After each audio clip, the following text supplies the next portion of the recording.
بسم الله الرحمن الرحيم. الحمد لله waxaynu soo gaadhnay gabagabadii aqoon isweydaarsigeenan sanadlaha 12aad ee cilmi baarista Soomaaliyeed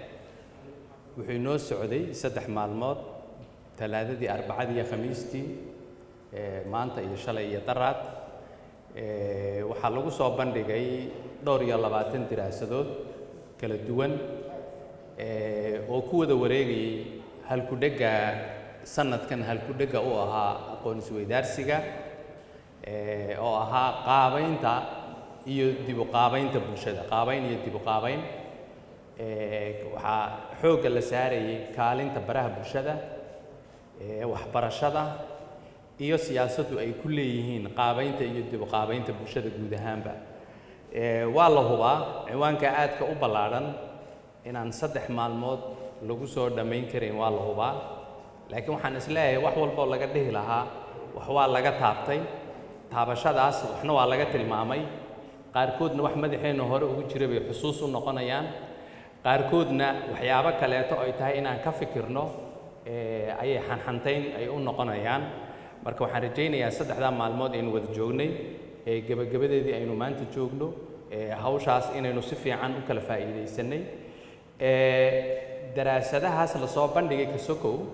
waxaa iyaduna qayb ka ahaa poster presentation ay ardayda jaamacaduhu soo jeedinayeen haddii aqoon-yahankii iyo xeeldheerayaashii khibraddii aqoontaba u lahaa ay daraasadaha soo jeediyeen jiilka soo koraya iyo aqoon-yahanada barbaarta aqoon-yahanada soo koraya oo ah dhalinyarada xilligan jaamacadda ku jira iyaguna waxaynu fursad u siinay inay presentationada poster presentationska ay soo gudbiyaan ilaa 13 daraasadood oo kala duwan laga soo bilaabo ilaa siyaasadda iyo doodaha iyo taagan waxyaabo ku saabsanaa ilaa marka dambe dhismaha iyo engineering iyo qalabka iyo waxyaabaha ku saabsan inta u dhaxeeyay guud ahaan ha noqdaan xeeldheerayaashii kala duwanaa ee barnaamijka lafdhabarka u ahaa aad baan ugu mahadnaqaynaa haddii inagu aynu 3 maalmood fadhinay xeeldheerayaasha kala duwan ee daraasadda soo diyaarinayay dhowr bilood bay ka soo shaqaynayeen hawsha 4 bilood ee u dambeysayba way ku guda jireen marka aad iyo aad baan ugu mahadnaqaynaa waxaynu hawl inta ay soo wadeen oo ay soo bisleeyeen ayaynu inagu 3 maalmood ka faa'iideysanayna waxaan kaloo mahadnaqayaa ardaydii posterada soo jeediyay iyaguna aad iyo aad ayay u mahadsan yihiin waxaa kaloo mahadnaqayaa guud ahaan ka qaybgalayaasha kala duwan ee 3 maalmood maanta iyo shalay iyo daraadba ka soo qaybgalay barnaamijka oon weliba ognahay maanta intiina timid qaar badan oo ka mid ah culays jidadka ay kala kulmeen inuu ku keenay dadka qaarkood waxay ku soo jireen meel aan 2 kiiloomitir inoo jirin ilaa saacad iyo bar jaam ah ayay ku soo jireen marka dadaalka aad samayseen aad iyo aad baan idinku mahadnaqaynaa ka qaybgalayaasha waxa kaloon u mahadnaqaynaa howlwadeennadii kala duwanaa ama maxadka ISOS iyo jaamacadda Muqdisho oo muddada diyaarintana hawsha diyaarinteeda ku soo jiray iminka intii aynu halkan joognayna hawsha qabanqaabadeeda lafdhabar ka ahaa iyaguna mahad gaara ayay inaga mudan yihiin dabcan maadaama 3 maalmood hawshaas la soo socday mararka qaarkood jadwalka daahitaan waqtiyada qaarkood waxa laga yaabaa adeeg aad u baahnaydeen mararka qaarkood inay dhaliile ka yimaadaan intaan waan idinka cudur daaranaynaa noo cudur daartaan waan rajaynaynaa ugu dambeyntii maadaama uu halka inoogu soo gabagabaysmayo aqoon isweydaarsiga sanadlaha 12aad ee cilmi baarista Soomaaliyeed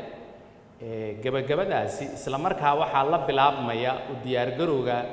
aqoon isweydaarsiga sanadlaha 13aad ee cilmi baarista Soomaaliyeed sanadka soo socda ee 2026 ah waxaan rajaynayaa marka cid walbaba inay maanka sii gashato maskaxda sii gashato u sii diyaar garowdo markii hadhow baaqa qoraalkii announcementiga la sameeyana ay markiiba ay dhaqso u soo gudbiyaan abstractiyadooda waayo culaysyo badan waxay naga qabsadaan iyagoo dad badan soo gudbiyay ayaa tiro yar laga soo xushaa marka tirada yar ee la xulanayo waqtigu intuu saamaxay ah saydan u sheegin imikaba u sii diyaar garooba aqoon isweydaarsiga sanadlaha 13aad ee cilmi baarista Soomaaliyeed oo insha Allah tacaala dhici doona sanadka soo socda ee 2026 wax fog maaha dhowr bilood bay naga xiga xilligu aqoon isweydaarsigu dhici doono mar kale aad iyo aad baan idinkaga mahadnaqaynaa guud ahaanba ka soo qaybgalkiina iyo soo jeedintiina iyo doodihiina iyo ka qaybgalkiina firfircoona aad iyo aad baad mahadsantihiin salaamu calaykum waraxmatullaahi wabarakaatuh بسم الله الرحمن الرحيم الحمد لله رب العالمين والصلاة والسلام على رسول الله صلى الله عليه وسلم وهران وحن سلام يا بهذا جامعة مقدشو مدحديدا يا دمان هالودين رودن سيدوك لو حن سلام يا قاسمها عيسوس يا دمان دتكي سوديا هي برنامج كان هذا قروح ذا أوبلا وحن كلو سلام يا ميدياها ويقولنا وقت بدن هوشان كبحيي يا دمان كسوق قبلياشة كلا دوان عد والبنا وحن كسلامة يا مقاعي مصب كاي ماشي كفردة وحن إذن الله هاي السلام عليكم ورحمة الله وبركاته سلام كدب وحن بقادين يمهد علين أدرايا معهد كايسوس وبرنامج كان سعود دياريي إيو جامعة مقدشو انت كدب أنا وحن رباكلية إن ريفلكشن كبحيو موضوع على صوحلي موضوع واحد مودا إن سجارة لو صحولي سدح الرن أما سدح تير ورنتي معنى وين وفدي ومدى الصوماليات إن ميسك لصوصاري وكمد يهي برها برشدة يا سامعين تاي نقول ليه وأن أغنهي وحبر الشدة يا قيمها أي كل هذا هاي اسبدل لدى مجتمعية ذا يهور مركو يا كبع عوضات سامعين تاي كل هذا هاي يا السياسة دي هاي اللي هيد hawshaasi marka waa saddex tiir oo runtii aad muhiim uga ah bulsho hadii ay rabto inay horumarto in la isku dheelitiro si wanaagsan looga fikiro hadii saddexda qodob ay helaan siyaasad midaysan qorsho yaani aragti fog ku dhisan waxaan hubnaa inaan si degdeg ah isbedel aan u heli karno xogaha ama info digitalka waxay inoo sheegayaan 3.5 milyan qof inay ku xiran yihiin maxay ahayto digitalka ama baraha bulshada haddii marka 3.5 bulshada meesha fadhido la hago oo loo sameeyo itijaah wanaagsan oo ay ka shaqeeyaan bulshada horumarkeeda iyo sidii loogu hagi lahaa wadada horumarka iyo wanaaga maxaa ka soo bixi lahaa ay kula tahay waxa soo bixi lahaa number 1 bulshada wacyigeeda inuu kor aado number 2 dadku inay noqdaan dad wanaagooda iyo danahooda ka shaqeeyo aan ku mashquulin waxyaabaha lagu magacaabo tawaafihda ama waxyaabaha aan adiguna ku anfacaynin dadkana aan anfacaynin yani wax adna aan wax ku taraynin dadkana wax u taraynin adduunyada aadan wax ku helayn aakhirana aan waxba ku keenayn hadaad ku mashquusho waa qasaaro laba meel ah haddana waad qasaarto adduunka aad joogto mustaqbalkaaga dambe oo aakhirana wuu qasaaray marka haddii taa iyadana laga faa'iido wax weyn ayaa ku soo kordhi lahaa bulshada tan aan maanta u fadhina waxa waaye inaan isbedel ka sameeyno halkaas midda labaad waxa waaye siyaasadda runtii waa isku xiraha iyo jihaynta bulshada kala duwan qeybaheeda kala duwan ama ahaato xag dhaqaale xag waxbarasho xag wacyi tii jihayn lahayd marka waa in laga gudbo siyaasadda ku dhisan danaha gaarka ah siyaasadda ku dhisan kala qobqobnaanta iyo kala qaybsanaanta loona soo jeesto siyaasad aragti fog leh ummaddan xaaladda ay ku jirto xaalad ka wanaagsan oo positive ahna gaarsiin karta oo meeshan waxaa noogu qoran shaping and reshaping qaabayn dhab ah qaabayn karta transformation dhab ah ku samayn karto dhinac walba oo nolosha bini'aadanka uga baahan yahay in isbedel laga sameeyo aqoonta waa tii soo saari lahayd dadkii isbedelkaa samayn lahaa maanta aqoonteena waxay maraysaa dadka ama ardayda ama inta ku xiran inay macluumaad siiso waxaan rabnaa inaan ka gudubno beyond the box aan ka fikirno oo tacliimtu ay noqoto mid xirfad u yeeli karta ardayda ay gacanta ku hayso mid attitude-keeda ama fikirka qaabka ay u fikirayso wax ka bedeli karta oo positive change samayn karto laakiin haddaynan maalintan jaamacad bilaabay ama aan iskuul bilaabay ilaa maalintii aan ka baxay jaamacadda aan ka soo baxay iyo maalintii aan fariistay iyo maalintii aan ka baxay haddaan isku qofkii ahay waxba ima darin waxbarashadaas macno ay ii samayso male waxaa iga khasaaray waqti waxaa iga khasaaray xoolo ilaan waxbarashada hadda lacag baa lagu dhigtaa laakiin haddii ay waxbarashadu beddesho qofkii shalay markuu yimid maanta markuu ka soo baxayna qof kale ay ka dhigtay oo wax bedeli kara wax qaban kara ummadda wax ku soo kordhin karo waxay gaartay runtii guul ay qof walba dareemi karto oo ay runtiina aan u baahnayn in laga sheekeeyo laakiin tangible oo la taaban karo marka aqoonteena waxaan rabnaa inay skills u samayso dhalinyarada attitude-kooda inay wax ka beddesho oo tafkiirka saxda ah ay ku beerto itijaahna ay u samayso horumar iyo wanaag in laga shaqeeyana ay u horumar yani ay u horseedo ayaan u baahannahay marka saddexdaa qolo haddaan ka wada shaqayno oo runtii ay noqoto mid isku xiran dan guudna ay ka wada shaqeeyaan waxaan hubaa inaa isbeddel uu imaan karo wax badan baa researches la sameeyaa wax badan baan wax sheegnaa laakiin aan isku dayno bal at least 10% oo waxa aan sheegaynaa inaan action u beddelno ficil inaan u beddelno taasaa waxay naga dhigi kartaa wax wanaagsan tusaale yaraan kusoo gabagabaynaya waan ku dheeraaday iskuulladeena ka mid ah iskuullo baan anigu wax badan aasaasay oo shaqeeya baan waxaan dhahnay waxaad samaysaan arday dugsiga sare dhiganaysay mashaakilka ka jiro magaaladaada ama xaafadaada ee u baahan in wax laga qabto ka soo fakara guruubadii la diray runtii waxay keeneen xuluul sahlan oo wax bedeli kara oo waxna ka tiri lahaa dhibaatadii haysatay guruub ka mid ah waxay ka soo hadleen sidii wax looga bedeli lahaa bulaacadaha iyo dhibka ka jira markuu roob ka da'o kuwa kale bacaadka iyo wixii laga samayn lahaa kuwa kale nabaad guurka iyo sidii dhir loogu bedeli lahaa dhammaantood waxay keeneen yacni xal fudud waxna laga qaban karo sidaa marka haddaan ku barbaarino wax badan baa isbedelayo aad baad u mahadsantihiin salaamu ullaahi calaykum waraxmatullahi wabarakaatu asalaamu calaykum waraxmatullahi wabarakaatuhu runtii waa hay-addan iyo organizationka nisos oo markii hore aan ka soo qayb galo laakiin ma aha markii ugu horreysay ka faa'iido dukumentiyadii iyo aqoon-yahanadii iyo daraasaadka la sameeyey ma aha waan ugu mahad celinayaa waxaan rajaynaya inuu sii socdo in badan daraasaadka iyo waxyaalaha aad u jeclahay bay ku jirtaa marka su-aalahaygaa badan marka loo fiiriyo jawaabahayga dhanka marka laga fiiriyo haddaynu fiirino hadda titleka runtii title aad u culus wey hadda haddii aynu fiirino qaybtan yaraado social mediaha iyo educationka runtii waxaa la oran karaa hal shay wey social mediaha waa qayb ka mid educationka wey laakiin waa informal hadda chinaha oo kale dowladda sharciga ka soo saartay qofka social media soo fariisanaya hadduu dhaqaalaha ka hadlayo waa inuu sitaa shahaado dhaqaalaha hadduu ka hadlayo isboortiga waa inuu sitaa shahaadooyinka saa laaligeed waxay u ictiraafeen inuu yahay education saa laaligeed labada waa isku qaban karnaa qodob kaloo yaalla waa maxay arrinta politicska iyaduna runtii marka loo fiiriyo arrinta siyaasadda soomaaliya meeshay ka duunsan tahay ka baaba'san tahay waa siyaasadda runtii waa laga dhawaajiyey marar badan 4.5 xal ma aha muusan ahayn waxyaalaha anuu shakhsiyan waxaan u arkaa inuu ahaa xalku meel gaara laakiin xilligiisii hadda la gaaray in la bedelo tusaaloo kale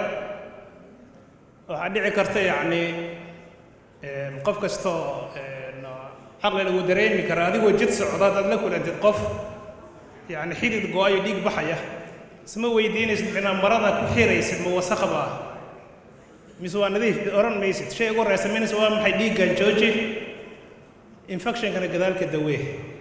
4.5 horta sidaas bay ahayd dhiig joojin bay ahayd haddana waxaa la noolnahay infectionkiisa qaabkii loo bedeli lahaana arrin u baahan wey arrinka marka kale ee u baahan runtii isbeddelka bulshada society-ga waxaan u malaynayaa hadda isbeddelka ugu weyn hadduu bilaabanayaa AI-ga iyo artificial intelligence-ga waa garanaysaan heerka uu marayo hadday tahay dhaqaalihii hadday tahay waxbarashadii caafimaadkii ciidankii militarigii dhan walba AI-ga hadda wuxuu soo gaaray xilliyada hadda ugu culus ilaa shiinaha aad garanaysaan iskuulladii la kordhiyey laga dhigay 14 saacadood yacni waa garan kadha yacni meesha ay gaadhay micnaha waxa weeyaan Soomaaliya oo waxbarashadeennii dowladdii iyo waxba aysan noo diyaarsanayn marka haddana u yimaado AI-ga wax difaaca aan u haysan waa garan karta isbeddelka ugu badan wuxuu ka iman doonaa artificial intelligence-ga jaamacadahan waxa la rabaa halkaas inay awood saaraan doodo badan laga dhawaajiyo ah micnaha maxay doctor Khayr Allah siiyo ma kor baa laga keenay ma hoos baa laga keenay taariikhda dib ugu laabanno aad waxaan runtii u daraasaynayay Jabaanka isbeddelka uu sameeyay xagee uga keenay asalka ugu horeeya maalintee uu go'aan ka qaatay Jabaanka wax kale ma ahayn dulmigii iyo dhibaatadii ku dhacday Shiinaha oo aad garanaysaa dagaalkii OPM-ta ahaa oo la baabi'iyay oo awood loo sheegtay 11 sano kadib ciidamo military ee Jabaankii u tageen warweeradu dekadihiina waa inay furtaan waa ku qasbantiin Jabaanka isagoo og waxa ku dhacay Shiinaha ayay dib u fariisteen waxay isweydiin hal arrin dadkan inoo yimid nagama dhaqan wanaagsana nagama diin wanaagsana waxa kale inay dheer yihiin waa maxay waa ciidan iyo awood military barnaamijka marka xiisaha leh oo ay u bixiyaan major restoration ayna boqorkii soo celiyaan qodobada marka ugu xiisaha badan runtii wuxuu ahaa markii inta khubaro fariisteen ay soo jeediyeen yiraahdeen wadamadan awoodda leh wadan walba shayga uu ku fiican yahay ka qaadanaynaa ay daraasayeen Jarmalka waxay ogaadeen inuu ahaa wadanka xilliga xagga ciidanka militariga structure-ka ugu diyaarsan sabab ka soo qaateen waxay aadeen baalkii waxbarashada ogaadeen Faransiiska inuu ahaa waxbarashadan dadka dhan laga wada sameeyay caruurta inuu ugu fiican yahay way soo qaateen wadan bay dul istaageen laakiin hal wax bay waafajiyeen inuusan dhaqankoodana uu iska hor iman diintoodana shinto diintoodana inuusan ka hor iman 40 sano ka yar waxay weerar ku qaadeen iyagoo awood leh Shiinaana waa qabsadeen Ruushkana waa jabiyeen ogaada marka waxbarasho aan ka turjumin dhaqankaaga iyo diintaada ka hor imanaysa marka u dimasada ku baabiinaysa era marka waxbarasho waxa muhiim waxa la baranayo maxay tahay ma waxaynu soo koobinaa waxyaalaha scientific-ga mise waxaynu waafajin anagu aanu leenahay dhaqankayga diinteeda su'aalaha aad lagu dhawaajiyo waxa kamid ah qabiilka iyo qabyaaladda waxa dood baan ka qabaa dood baa la waxayn karaa si simple marka u fiirisaan hadda qabiil waxa la yiraahdo dhibaato ma leh qabyaaladuna waa xunta laakiin waxa iga dhaadhicaysan anigoo Soomaaliyeed hor fadhiya oday Soomaaliyeed halka taagan markuus waligiis uu dawlad wuxuu tarta u san arag cid amniga siinaysa ay tahay maadeeradiis cid haddii uu gaajoodo ay wax siinayeen maadeeradiisa carruurtiisa sida uga dhaadhicin kartaa inta ka soo baxda loyalty-ga waxa siisa entity awli wax ku qaban qaabka uga dhaadhicinaysaa ilaa dawladdu marka ay dadka dareensiiso ama dadka dawladda leeyahay ay booskii qabyaaladda iyo baahidii qabyaaladda ay buuxiso qabiilku uu jiro lagama hortagi karo nidaamka loo baahan yahay wuxuu yahay marka system qabiilkii islaamkii iyo midayn kara Soomaalinimadii in la keeno adinka aqoonyahana waa maasantii salaamu calaykum warahmatullahi wabarakatuh بسم الله الرحمن الرحيم الحمد لله رب العالمين والصلاة والسلام على من لا نبي بعده مركور السلام عليكم ورحمة الله وبركاته أخيارت شرفت له دكتور باديو دكتور إبراهيم بروفيسور كا قدوميها جامعة بدعس أستاذ مصطفى فيروز قدومي كحوين كصدمة تتكون وضع يادان هو ليستي وديري هي dhammaantiin baa qof walba maqaamkiisa iyo magaciisa ayaan ku salaamayaa runtii farxad gaar ah ay tahay in saacadihii ugu dambeeyay aan ka soo gaaro cilmi baaristan saddexdii maalin ee maanta saddex ku tahay halkan ka socotay fursado inaan hoolka soo dhex fariisto imasan saamixin laakiin habeenkii waxaan sameynayay social media inaan dib intaa u galo meeshaasaa laga buuxayo wal maanta wixii socday oo dhan aan kula socdo marka idima moogeyna meel kale aan idinkala socday runtii farxad gaar ay tahay in sanadkii 11aad programka la qabanayo aan maanta goobjoog nahay waxaa bogaadin mudan runtii oo qiimaha gaarka u yeelaya ISOS waa joogteyntii marka sanad walba in la qabto sanad walba inta aasoo cilmi baaris la soo saaro intii wax sahlan ma aha taasaa marka qiimo u samaynaysa marka waxaan baliyanayaa ISOS iyo jaamacadaba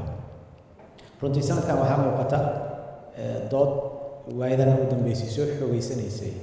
in ciwaanka uu yahay wax laga doodaayo runtii waxaa soo jiidasho leh marka laga tago cilmi baarista iyo baraha bulshada oo runtii sanadkan haludhig weynna ku lahayd saameyn badanna ku leh isbeddelka bulsho ee nagu socdo ma la dafiri karo mana diidi karno isbeddelkaas laakiin waa la noolaan karnaa marka aadaan u faraxsanahay in maamulka ISOS ay u garteen sanadkan waxyaabaha bulshada isbeddelka loogu sameynayo ee waaqica ee runta ah inuu ka mid noqday social media waa meesha isbeddelka qaabka uu nagu wado aanan jeclaysanin laakiin aan u baahannahay inaan la falgalno la noolaano si uu u noqdo isbeddelkii aan rabnay cilmi baaristuna halkaa ayay xooga runtii saaraysa waan bogaadinayaa dadkii aqoon-yahanka ahaa ee runtii presentationada ku lahaa aqoontana soo bandhigaya marka la fiiriyo daweynta bulshada cilmi baaristu waxay uga jirtaa meesha uu uga jiro dhakhtarka marka uu rabo inuu daweeyo bukaanka waa marka meesha uu ku dhageysanayo waxaan jecelnahay isbitaalada markaan tagno dhakhtarka noogu dhageysiga badan dhakhtarku haddaad 10 daqiiqo la fadhiiso waad ka ammaanay og tahay ka aad 5 daqiiqo la fadhido kii aad 3 daqiiqo ku siiyana weligaa waa xusaysaa fursad dheeri ah ayuu ku siiyey marka cilmi baaristuna halkaas ay uga jirtaa mujtamaceena iyo isbedelada aan rabno marka waa ku faraxsanahay runtii in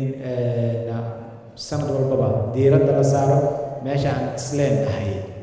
bulshadu way uga baahan tahay in xoog la saaro dabcan dakaatiradii yaa fadhiso professoradii yaa fadhiyo dadkii runtii waqti badan geliyey inay baaraan ayaa fadhiyo wax badan ma dhahayo doorkeygu waa bogaadin iyo hambalyeyn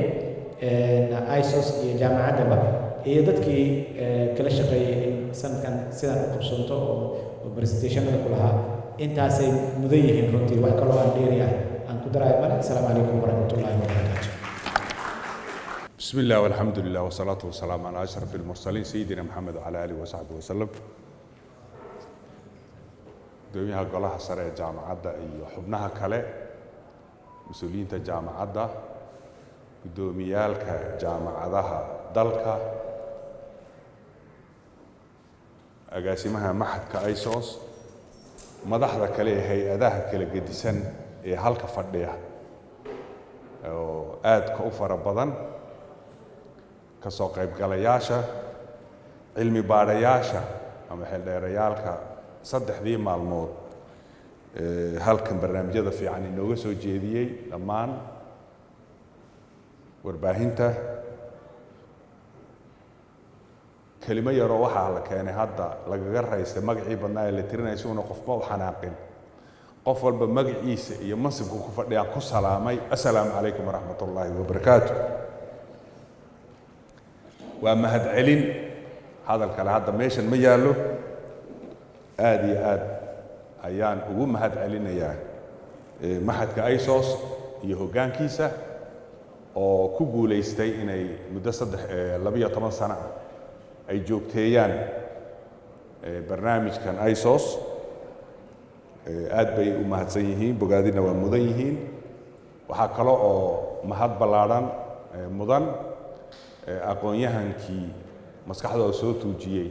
ee 3 maalmood barnaamijyada waaweyn inoo soo jeediyey iyagana mahad ballaaran ayaan u jeedinayaa aad iyo aad bay u mahadsan yihiin ka soo qaybgalayaalka u samray 3 maalmood fadhiga halkan dhammaantood iyagana aad iyo aad bay u mahadsan yihiin waxaana ka tegaynin ardadii iyaguna dadaalka weyn bixisay iyaguna barnaamijyada cilmi baadhis baan iska dhihi karnaa iyaguna soo jeediyey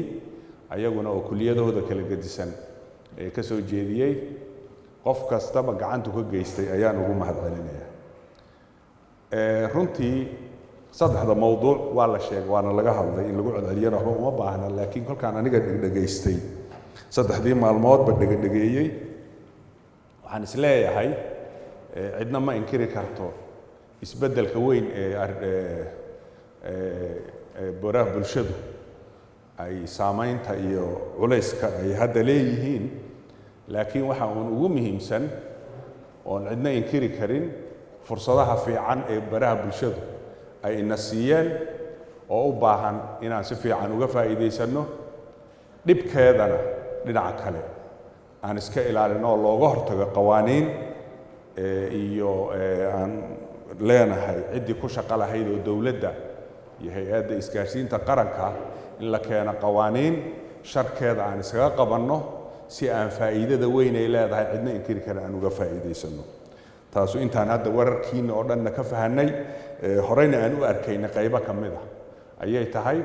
dhinaca tacliinta waxaan is leeyahay iyadana da shakimaba ku jiro oo iyadaaba asala yidhi asadna wuxuu yidhi waaba isku mid moogtaa gudoomiyaha jaamacadda badda cas wuxuu yidhi wuxuu waa wada tacliinba bahashu ayuu yidhi marka tacliintana waxaan is leeyahay waxaynu u baahan nahay innaga soomaali haddaan nahay inaan manaahijteenna dib loo fiiriyo oo la casriyeeyo researchka iyo cilmi baadhista aynaan ku fiicnayn oo hadda laakiin si fiican usoo bilaabanaya iyadana aad iyo aad inaan u xoojinno oo waxaasoo dhani marka dambe faa'iido weyn bay keenayaan marka manaahijteenna oon dib ugu laabanno oo la casriyeeyo oo la jaanqaadi kara wakhtiga la jaanqaadi kara waa mid aan baahi weyn aan u qabno talabaadna inaan researchka iyo cilmi baadhista iyo shirarka noocan oo kale aad iyo aad loo badiyo iyaduna waxaan is leeyahay meeshana waa ka muuqatay wararkiinnii sidaasna waxay la tahay inay faa'iido badan ay keeni doonto dhinaca siyaasadda iyadana sida oo kale warkii oo dhan wuxuu isku soo kolkii la isku soo ururiyo kulli waxay sheegaysaa in la helo hoggaan mas'uul ah dalkan inuu helo hoggaanka kolkaan ka hadlayna qofka ugu sarreeya kama hadlayna waxaynu ka hadlaynaa dadka mas'uuliyiinta dalkan ka ah meesha u sarreysa meesha u hooseysa dad mas'uuliina inay noqdaan la helo talabaadna bulsho garanaysa waajibka iyo xuquuqda ay leedahay ayadana garanaysa labadaa in la isla helo ayay u baahan tahay labadaa haddaan la isla helin mid keliya iyadana far keliya foorma noqdo mid keliya wax weyn ma qabanayso mar labaad iyo mar saddexaad waxaan rabaa inaan aad iyo aad mahad ballaaran ugu soo celiyo dadkii saddexda maalmood qaybaha kala gedisan warbaahinta oo iyaguna dadaal weyn runtii oo hadalkii la yidhaahdaba horey aad ka arkayso qofkii hadda ka soo degay manasada oo horey laga geliyey iyagana aad iyo aad bay mahad ballaaran u leeyihiin waxaan rabaa gunaanadka iyo soo xidhidda shirkan inaan ugu waco gudoomiyaha golaha sare ee jaamacadda muqdisho professor cabdiraxmaan macalin cabdullaahi baadiyow falyatafadal si uu yidhaahdo waa inoo xidhanta shirkan noocan oo kale marka la isugu yimaado markaan hadda faataxa akhriga dad badanaa waxay leeyihiin maxay tahay faataxada la akhriyaa waxaan soo celihaa waa dhaqankay ka mid tahay dhaqanka soomaalida halku waxay quraan akhriyaa inta soo istaago dhaqanka soomaaliya kuma jirin dhaqanka soomaaliya waxaa waaye marka meel la isugu yimaado horta faataxada la akhrisan jira qof kastana faataxada wuu yaqaanaa waxaa ku xigta marka waa la ducaysan jira yaa ducaynaya marka ducadana waa la kala leeyahay ducada ruux kastaba iskama duceeyo waxaa la fiirshaa yaa dadka ducada waa la kala leeyahay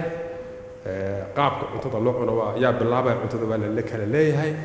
marka ducada waa la kala leeyahay aniga hadda ma garanayo ruux hadda ducada laho meeshaan fadhiya laakiin ducada waxaa iskala ashraaf hadday joogto saas maho ducada haddii ruux ashraafba meesha joogo horta waxaa rabaa inuu inta soo istaago أو دعاء أو دعاء الله هذول جو قعنتها تاجرت إلا وحواي وحان صومالي كل شيء سيرة وحاكم بدأ نقل كل سوقني يا مركو ويل كاير كهذا اللي يرضاه شريف كدعيني ما يلا دعينا كلمة هذيك عمال شريك بسم الله الرحمن الرحيم الدعاء والله مرة فرحت قارئ تامر كورنا كسوق قبل البرنامج كا سدح لي معلومات أنا فديه أستاذ حاسف عسكم برلاك عذروا يقول الدنيا هاي برنامج كانوا حوا دعاء ساويد من تاعي ساويد من ساعة دعانا إن شاء الله ما حتى هذا كلمة هذيك وإلهي وحوا سبحانه الله وتاس هذا كل دون أستاذ ما ده أنت إن شاء الله دمي الله دافو علم بارستان حقوق صارنا إنه إلهي سبحانه وتعالى نوافق جو خير كذي يهرمر كذي وعرجنا سيد أساتذة الشيخان إنما العلم بالتعلم أي بالتفاعل إذا عرفت مركز أنا علم جاند ونص وبرشدني يسامنتني وحكي بدنا رجعنا إن شاء الله ما شريف قاسوا قبل يا هذا الكلام السلام عليكم ورحمة الله وبركاته